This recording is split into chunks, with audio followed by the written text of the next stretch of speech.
जय श्री माता जी। आप सभी को हार्दिक नमस्कार। मेरे सामने एक और प्रश्न आया है जो एक भाई ने पूछा है।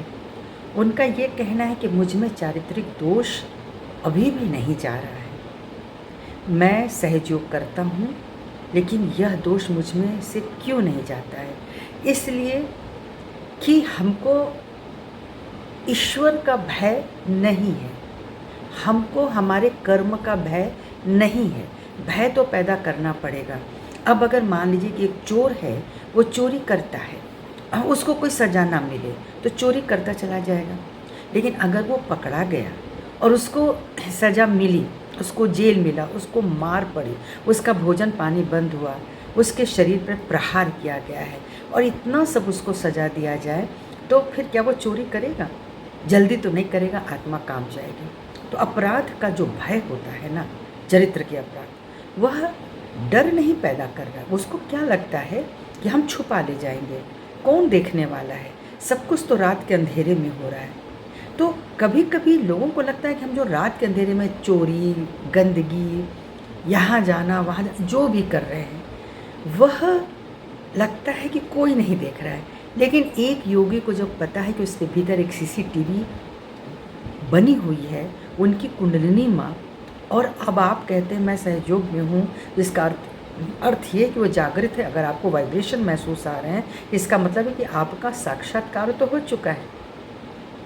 आत्मा के साथ साक्षात्कार करके अगर कोई दोष उत्पन्न कर रहा है, इसका मतलब वो आत्मा तक वो एक बार गया, लेकिन उसके बाद वहाँ ठहर नहीं रहा है। आत्मा से साक्षात्कार मिल जाने के बाद किसी के चरित्र में पतन हो ही नहीं सकता, क्योंकि प्रथम शर्त ही होती है आपके मूलाधार चक्र की स्वच्छता, और मूलाधार चक्र को स्वच्छ किए बिना कुंडलिनी माँ ऊपर उठ ही नहीं सकती हैं। तो हम चाहे सहयोग में रहें, हम किसी योग विधान में रहें, अगर हमने अपने चरित्र बल को नहीं संभाला है तो फिर हम मेरा कोई मतलब ही नहीं होता है योग का। वहीं हम सब बिखर गए। आखिर में बात आ गई ना कि रावण के पास बल था, बुद्धि, ज्ञान, सब कुछ था, इतना सुंदर परिवार, पत्नी, धन, आप विपुल सब जानते हैं। कहाँ बिगड़ गया? एक चरित्र बल।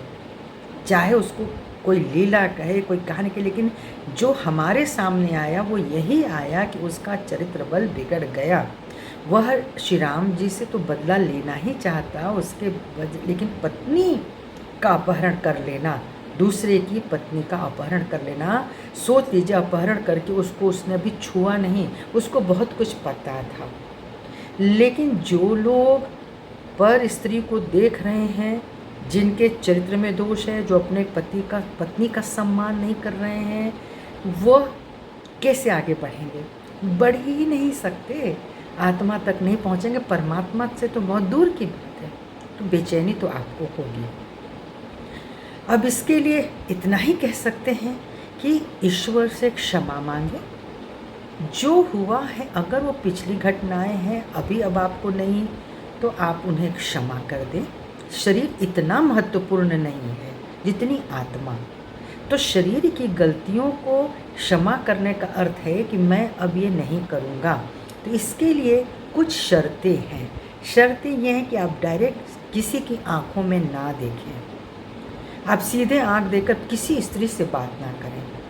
और ये नियम है। ये नियम तो इस तरह से, जैसे लक्ष्मण जी माँ सीता, सोचिए, उनके साथ हमेशा रहते थे, जंगल जंगल भटकते थे, जगह जगह जाते थे, लेकिन ये प्रमाण मिला कि वह माँ सीता के पैरों की तरफ देख के बात करते थे।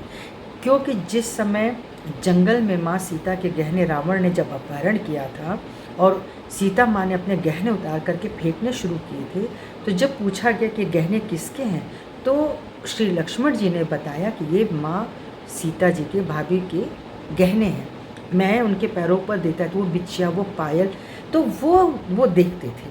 उन्होंने उस गहने को पहचान लिया। ऐसा ही चरित्र बल सबके भीतर होना चाहिए, हर मर्द के भीतर होना चाहिए। राम राम जपते हैं, सब करते हैं, पर वह चरित्र बल मिलता कहाँ है?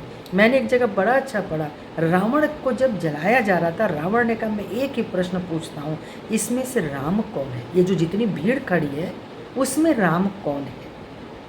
तो किसी को जला देना, किसी पे हंस लेना, किसी की कहानी को निरंतर आगे बढ़ाते रहना, रोज़ दशहरा मनाना, इसका कोई भी फ़र्क हमारे समाज पर नहीं आ रहा है। क्यों हम लोग नाटक करते हैं? जब चरित्र ही नहीं संभल रहा है तो ये दशहरा, ये दिवाली, ये दुनिया भर की चीज़ हम लोग क्यों मनाते हैं? हम मंदिर मंदिर काहे भटक रहे हैं?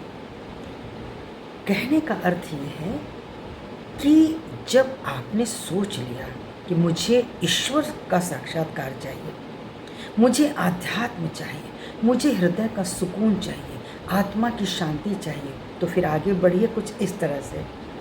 पर स्त्री को ना देखें, माने आँखों में ना देखें।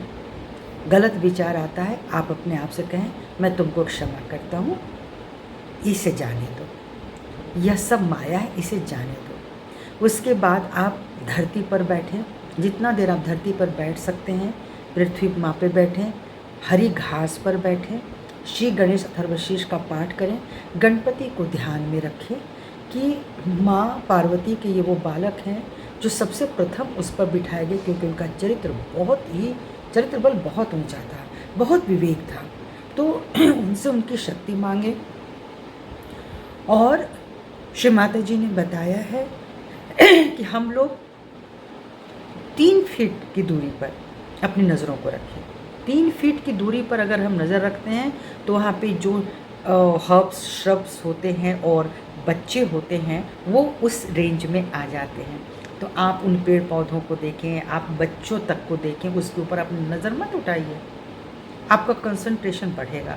ये अभ्यास है, अभ्यास तो करना पड़ेगा। अगर आप योगी हैं तो आपको अभ्यास करना पड़ेगा।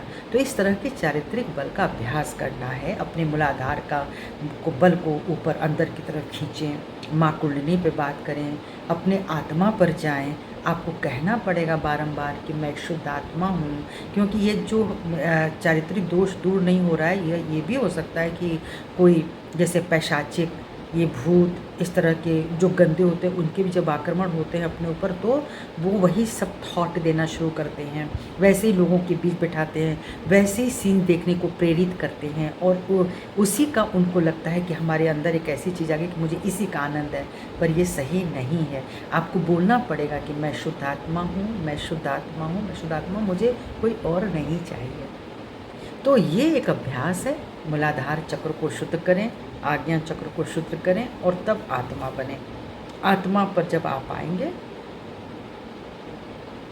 आत्मा में संवर्धन होगा, आत्मा के विकार उठेंगे, हटेंगे, तो आपका हृदय स्वयं ही शांत होगा। देखिएगा कि ये कचरा है, ये गंदगी है और ये मुझे कहीं लेके जाने वाला नहीं है। तो परमात्मा का भी भय रखें, माँ दुर्गा जगत जननी जगदम्बा का भय रखें।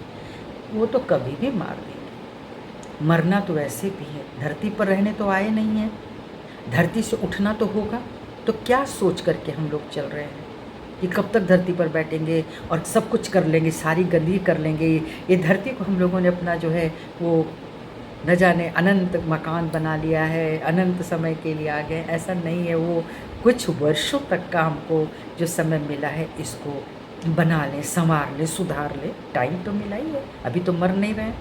कल को अभी अगले क्षण क्या होगा ये तो नहीं पता है, लेकिन जब तक मृत्यु नहीं है कम से कम हम इस पर मेहनत कर सकते हैं। मेहनत तो करना पड़ेगा। आपका पेट खराब होगा तो आप उस तरह का भोजन करेंगे जो आपके पेट को सूट करे, ठीक है।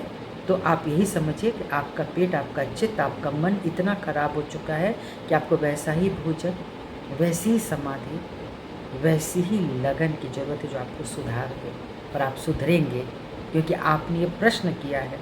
और बहुत बड़ी बात है, मुझे तो ऐसा लगता है जब कोई अपने दोषों के बारे में बात करता है और किसी के सामने बोलता है, हालांकि मैं आपको देख नहीं रही हूँ, मैं तो आपका नाम भी नहीं जान रही हूँ, फिर भी आपने कहा तो इसके लिए मैं आपको बहुत धन्यवाद देती हूँ। और इसलिए भी कि आपने ये प्रश्न मुझसे पूछा है।